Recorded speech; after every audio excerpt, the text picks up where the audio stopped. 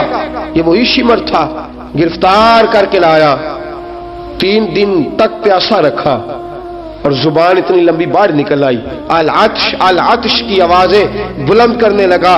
کہا جناب اس کا کرنا کیا؟ کہا اس کے ہاتھ باندھ دو، پیر باندھ دو، اور جو بھوکے کتے ہیں نا، جن کو کئی دنوں سے میں نے بھوکا رکھا ہوا ہے، وہ کتے اس پر چھوڑو، اور جب کتے اس کا گوشت نوچے تو کوفے کے بازاروں میں اعلان کرنا کہ جو نبی پاک کی اہل بیت کا گستاخ ہو اسے اسرائیل بھی جان نکالنے نہیں آتے۔ کتے نوچتے ہیں، تڑپتا ہے لیکن جان نکلتی۔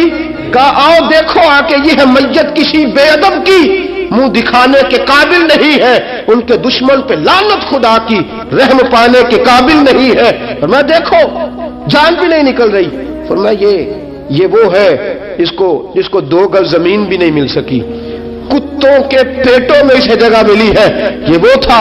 تو جناب امام حسین رضی اللہ تعالیٰ عنہ کے خاندان پہ پانی بند کرنے والا تھا۔ میرے عزیزوں دیکھو، رب فرماتا ہے کہ میں کبھی کسی ظالم سے غافل نہیں۔ یہ تو تھا نا تھوڑا سا ظالموں کا انجام جو میں نے آپ کے سامنے رکھا، تھوڑا سا ظالموں کا انجام جو میں نے آپ کے سامنے رکھا، پھر تاریخ نے پلٹا کھایا۔ میرے امام کا ایک ہی بیٹا حضرت امام زین العابدین، ان کے 6 بیٹے کتابوں میں آتے ہیں، کم اور زیادہ کی روایتیں بھی ملتی ہیں۔ امام زین العابدین، ایک لخت جگر اور ایک خاندان کی سپہ سالار بی بی، کون بھلا؟ حضرت سیدہ زینب یہ جناب زینب جب پیدا ہوئی تھی نا، تو حضرت علی رضی اللہ تعالیٰ عنہ فرماتے ہیں کہ حضور سفر پہ گئے ہوئے تھے، تو مجھے سیدہ فاطمہ نے کہا کہ بچی کا نام رکھو، تو میں نے کہا کہ میں نے پہلے رکھے ہیں۔ کہا حضور تو سفر پہ ہیں، فرمایا آئیں گے تو نام رکھیں گے۔ جناب زینب رضی اللہ تعالیٰ اور حضرت امام زین العابدین کی مختلف روایتوں میں مختلف عمر آئی۔ یہ 2 خاندان کے بڑے بچے تھے، خاندان کے یہ 2 بڑے بچے تھے۔ میرے دوستو، یہ جو ایک اہم مسئلہ آپ کے گوش گزار کروں، پہلے یہ ہوتا تھا کہ خلافت روحانی بھی اور سیاسی بھی ایک ہوتی تھی۔ امام حسن تک ایک رہی، روحانی خلافت بھی اور سیاسی خلافت بھی ایک رہی۔ مسئلہ تھوڑا باریک ہے، تھوڑا سا آپ کو میرے بات غور سے سننی پڑے گی۔ پہلے خلافت ایک ہوتی تھی، روحانی بھی اور سیاسی بھی۔ حضرت ابو بکر صدیق رضی اللہ تعالیٰ عنہ سیاسی کام بھی کرتے تھے مسجد نبی کے ممبر پر بیٹھ کر، اور ساتھ ساتھ لوگوں کو روحانیت کی طرف بھی توجہ دلاتے تھے، اللہ بھی سکھاتے تھے، لوگوں کو نماز بھی پڑھاتے تھے، جمعہ بھی پڑھاتے تھے، سارا کچھ ہوتا تھا۔ جناب امام حسن تک یہ کام رہا، حضرت عمر فاروق، حضرت عثمان غنی، جناب علی المرتضی اور امام حسن تک یہ سلسلہ رہا۔ پھر خلافت 2 حصوں میں بٹ گئی، ایک ہو گیا سیاسی خلیفہ جو حکومت چلائے، اور ایک ہو گیا روحانی خلیفہ جو لوگوں کو اللہ بتائے۔ وہ جو خلافت تھی نا روحانی، وہ آج تک آ رہی ہے، صوفیاء کے ذریعے، علماء کے ذریعے، نیک اور پارسال لوگوں کے ذریعے وہ اللہ بتاتے ہیں، وہ اللہ بتاتے ہیں، پھر اپنا خلیفہ بناتے ہیں، پھر وہ اللہ بتاتا ہے۔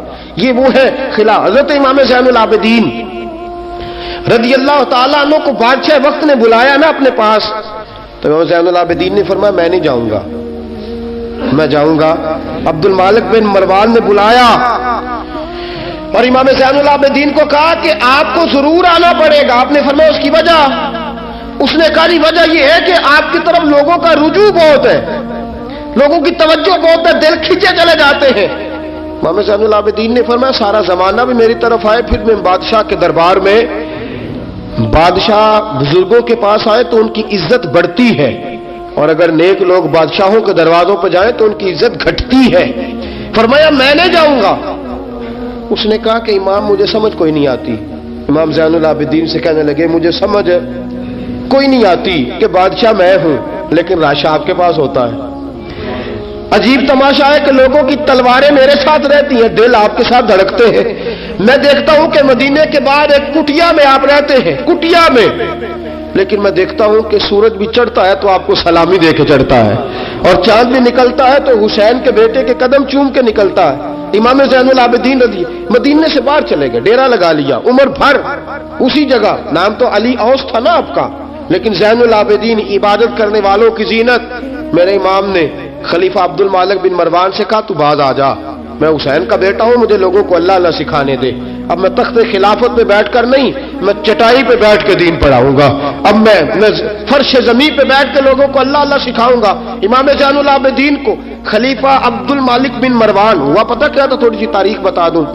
یزید کے مرنے کے بعد اس کا بیٹا آیا، وہ 40 دن تک رہا، میں نے 10 محرم کو بتایا تھا، اس نے کہا میں اپنے باپ کو بھی اس قابل نہیں سمجھتا تھا، چھوڑ کے چلا گیا۔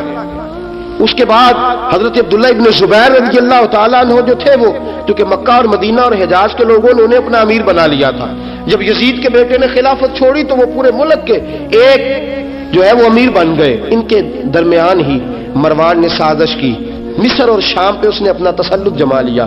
مروان مرتے وقت اپنے بیٹے عبد المالک بن مروان کو بنا گیا امیر۔ عبد المالک بن مروان بڑا ظالم، بڑا خونخوار، بڑا بد تہذیب آدمی تھا۔ امام زین العابدین سے کہنے لگا کہ آپ کو آنا پڑے گا، آپ نے فرمایا میں کوئی نہیں آؤں گا۔ اس نے امام زین العابدین کو گرفتار کرایا۔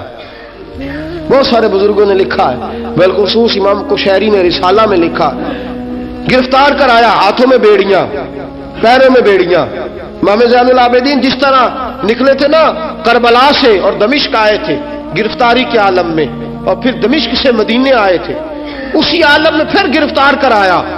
اور خلیفہ عبد المالک بن مروان کے سامنے جب امام زین العابدین پہنچے تو آپ نے کہا کہ تو نے دیکھا ہے نا میرے باپ کے قاتلوں کا کیا انجام ہوا تھا، تو نے دیکھا ہے میرے باپ کے قاتلوں کا، بعد آ جا۔ اس نے کہا کہ یزید کے پاس طاقت تھی، اس نے آپ کو گرفتار کرا لیا تھا، اب میرے پاس طاقت ہے، میں نے بھی گرفتار کرا لیا ہے۔ امام زین العابدین سے کہنے لگا آپ کے پاس طاقت ہے تو دکھائیے، آپ کے پاس ہے طاقت تو دکھائیے۔ امام زین العابدین رضی اللہ تعالیٰ عنہ نے فرمایا تجھے کہا چیلنج نہ کر، میں درویش ہو گیا ہوں، ایک طرف لگ گیا ہوں، ایک کونے میں جا کے بیٹھ گیا ہوں، مدینے سے باہر جا کے میں نے ڈیرا لگایا، بس مجھے اب چھیڑ مت، مجھے اپنا کام کرنے دے، مجھے لوگوں کو دین سکھانے دے، اللہ اللہ بتانے دے، تو جان، تیری حکومت جانے، تیری سلطنت جانے، میں تیرے کام میں دخل نہیں دیتا، تو میرے کام میں دخل نہ دے، مجھے اللہ اللہ کرنے دے، اللہ اللہ کرانے دے۔ کہنے لگا میرے پاس طاقت ہے، میں نے گرفتار کر لیا ہے۔ امام زین العابدین رضی اللہ تعالیٰ عنہ کے ہاتھ اور پاؤں میں بیڑیاں تھی، امام زین العابدین کی زبان سے نکلا اللہ اللہ اللہ۔ تیسری دفعہ جب آپ کی زبان سے اللہ نکلا ساری بیڑیاں ٹوٹ کے زمین پہ گر گئیں۔ امام زین العابدین کے لیے اٹھنے لگا، فرمایا بیٹھ جا زمین پہ۔ خلیفہ زمین پہ بیٹھا، امام زین العابدین رضی اللہ تعالیٰ عنہ نکلے۔ مجھے نہ کہنا روایت ضعیف ہے، روایتیں ضعیف ہوتی ہیں، عقیدے مضبوط ہونے چاہیے۔ حضرت امام زین العابدین پلٹے اور پلٹ کے کہنے لگے طاقت پہلے بھی ہمارے پاس تھی، طاقت آج بھی ہمارے پاس ہے، جب رب کہتا ہے ہم استعمال نہیں کرتے، اور جب کہہ دیتا ہے تو ہم استعمال کرنا شروع کر دیتے ہیں، بس اللہ کی رضا پہ راضی۔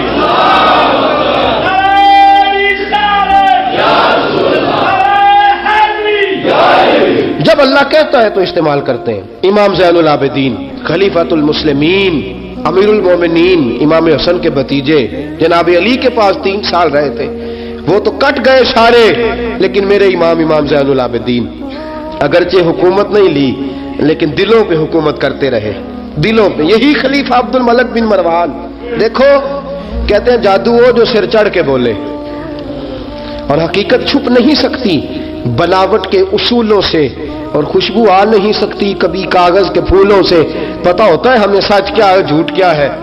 طواف کعبہ ہو رہا ہے، طواف کعبہ، ایک عورت بہت بڑی، اس نے کعبے میں بھی آ کے ظلم کرنے شروع کر دیے، لوگوں کو تنگ کرنا شروع کر دیا۔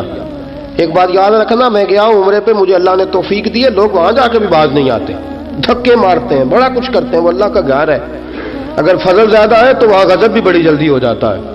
وہ بی بی باز نہیں کہتی تھی میں بہت بڑے امیر کی بیوی ہوں، خبردار کوئی قریب آیا تو، حجر اسود کے قریب گئی تو حجر اسود نے پکڑ لیا، دبوچ لیا، پکڑ لیا، چھوڑتا ہی کوئی نہیں، چمٹ گئی ساتھ، بلاؤ لوگوں کو، بڑا کچھ کیا لیکن حجر اسود چھوڑتا اللہ آپ کو حج کی توفیق دے، آمین تو کہہ دے، اللہ آپ کو عمرے پہ لے جائے۔ یہ حجر اسود پتہ بندے جا کے بہادری دکھاتے ہیں، میں جب پڑھا سٹے 5-7 بندے، میں پھر چمدا رہا بڑا چیر، یہ کوئی عقل مندی کیتی ہے؟ یہ کوئی عقل مندی والی بات ہے؟ وہاں جا کے ہمارے بزرگ تو کہتے ہیں وہاں جا کے جانوروں کا بھی ادب کرو، وہ خدا رسول کے مہمان میں دھکے دیتے رہے، کوئی عقل مندی ہے؟ یہ کوئی بہادری نہیں۔ اگر سوڈان والے کرتے ہیں، ایران والے کرتے ہیں تو وہ جانے، ان کا رب جانے، ان کے عمل جانے، ہم تو وہاں جا کے جانوروں کا بھی ادب کریں گے، ادب کریں گے، احترام۔ نہیں موقع ملتا تو نہ ملے، میرے حبیب نے فرمایا دور سے ہاتھ لہرا کے چوم لو، حجر اسود قیامت والے دن تمہارے ایمان کی گواہی دے دے گا، تمہارے ایماندار ہونے کی گواہی دے گا۔ بی بی چمٹ گئی ساتھ، خلیفہ عبد المالک بن مروان سے کہا کہ وہ بہت بڑے رئیس کی بیوی، اب چھڑا اب ساری زندگی تخت پہ بیٹھ کے امام زین العابدین کی مخالفت تو کرتا رہا ہے، اب چھڑا۔ نیچے اتر آیا، وہ بی بی کے خاوند کو کہنے لگا زین العابدین کے پاس چلے جاؤ، اگر حل ہے تو اس کے پاس ہے، اگر کوئی علاج ہے تو اس کے پاس ہے، اس کے پاس جاؤ، میں چھڑا سکتا، ادھر جاؤ، ادھر وہ ہے دروازہ، وہ ہے جناب علی کا پوتا، وہ ہے امام حسین کا جانشین، وہ بیٹھا ہے۔ زین العابدین تیرا تو سارا گھر کربلا میں کٹ گیا تھا، تیرے پاس تو رہنے کو مکان تک نہیں بچا تھا، خون کی ندیاں بہ گئی تھی، اور یہ کیا معاملہ ہے؟ امام زین العابدین کی سیرت اور صورت لوگوں کو بتاتی ہے کہ اب بھی اگر محبتوں کی وجہ سے دل جھکیں گے تو ہمارے خاندان کی طرف ہی جھکیں گے۔ امام زین العابدین کے پاس گئے، امام زین العابدین اپنے حجرے میں بیٹھے، کہا جناب ایک بی بی حجر اسود کے ساتھ لگ گئی، آپ آئیے۔ امام زین العابدین رضی اللہ تعالیٰ عنہ نے فرمایا میں نے سنا ہے رئیس کی بیوی ہے، لوگوں کے تنگ کرتی ہے، چھڑا لے گا؟ انہوں نے کہا حضرت جی وہ بھی آیا ہوا ہے، وہ کہتا ہے اگر چھڑا سکتا ہوتا تو پہلے بھی چھڑا لیتا، مہربانی کرے۔ امام زین العابدین اٹھے، ان کے ساتھ گئے، اس بی بی سے جا کے کہنے لگے تو توبہ کرتی ہے؟ توبہ کرتی ہے؟ کہنے لگی کرتی ہوں۔ امام زین العابدین کے ہاتھ اٹھے، اور لفظ کیا ہے؟ یا اللہ تو جانتا ہے نا میں کون ہوں۔ لفظ کیا ہے؟ امام زین العابدین کی دعا سنو، دعا پر میں مولا تو جانتا ہے میں کون ہوں، میں کون ہوں۔ راوی کہتے ہیں امام زین العابدین کی زبان پر لفظ ہے یا اللہ تو جانتا ہے نا میں کون ہوں۔ بی بی دھڑام سے پیچھے گری اور کہنے لگی اللہ اکبر، دھڑام سے پیچھے گر گئی، اللہ اکبر۔ علی کا گھر بھی کیا گھر ہے کہ جس گھر کا ہر ایک بچہ جسے دیکھو وہی شیر خدا معلوم۔ اور میرے اعلیٰ حضرت فرماتے ہیں تیری نسل پاک میں ہے بچہ بچہ نور کا، تو ہے عین نور، تیرا سب گھرانہ نور کا۔ جناب امام زین العابدین رضی اللہ تعالیٰ عنہ کیا کہتے ہیں؟ یا اللہ تو جانتا ہے نا میں کون ہوں۔ ایک وہ تھے جو مٹ گئے، مٹتے ہیں، مٹ جائیں گے، مٹتے ہیں آدھا تیرے، نہ مٹا ہے نہ مٹے گا کبھی چرچا تیرا۔ ایک وہ تھے جو مٹ گئے، اور ایک یہ میرے امام کا صاحبزادہ ہے، میدان کربلا سے لے کر آج تک۔ اور پھر کسی نے کہا تھا نا انسان کو بیدار تو ہو لینے دو، ہر شخص پکارے گا ہمارے ہیں حسین۔ پھر دیکھنا صبح قیامت تک کتنے ہیں، حق کے نام پہ ڈٹ جاؤ، اگر تم 1 بھی ہوئے، 2 بھی ہوئے، 10 اور 12 14 بھی ہوئے، رہنا حق پہ قائم رہنا، مار کھا کے دیکھنا اس میں بھی بڑی لذت ہے۔ ظلم سے بچنا، ظلم بہت بڑا عیب ہے، ظلم بہت بڑی بیماری ہے، لگ جائے گی تو نام و نشان مٹا دے گی، ختم کر دے گی صفحہ ہستی سے ظالم کو۔ اللہ میں ہر قسم کے ظلم سے بچائے، ہمیشہ مدحت خیر الانام میں گزرے، دعا ہے یہ عمر درود و سلام میں گزرے۔ وآخر دعوانا الحمدللہ۔